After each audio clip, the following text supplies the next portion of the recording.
नमो बुद्धाय साथियों।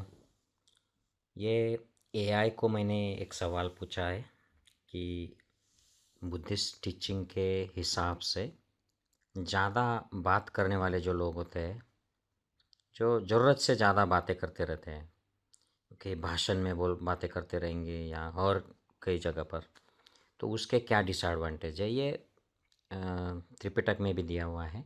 लेकिन मैंने आपको ये सिंपल तरीके से बताने के लिए एआई से पूछ लिया, तो एआई ने भी वो पांचों मुद्दे दे दिए हैं।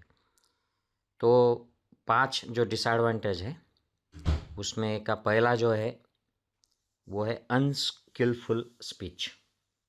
मतलब जिसे हम कुशल वचन कहते हैं, उससे हटकर हम लोग जाने की संभावना बढ़ जाती है एक्सेसिव टॉकिंग की वजह से।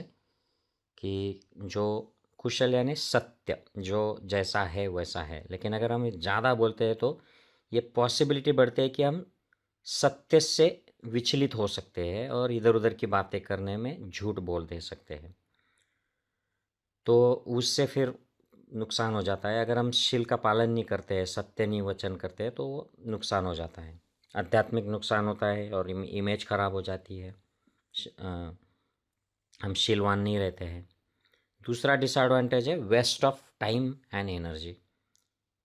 तो ये भी बहुत हम प्रैक्टिकल लाइफ में भी देखते हैं कि अगर ज़्यादा बोलने वाले लोग हैं तो वो चलते बोलते ही रहते हैं, बोलते ही रहते हैं, रुकते नहीं हैं। दूसरों का टाइम वेस्ट होता है और उनका खुद का भी टाइम एनर्जी वेस्ट होता है, थक जाते हैं। तीसरा है hindrance to mindfulness and concentration. जितने ज़्यादा बोलेंगे उतने टॉपिक मन के अंदर जनरेट होंगे, उतने विषय सब्जेक्ट्स मन के अंदर आएंगे।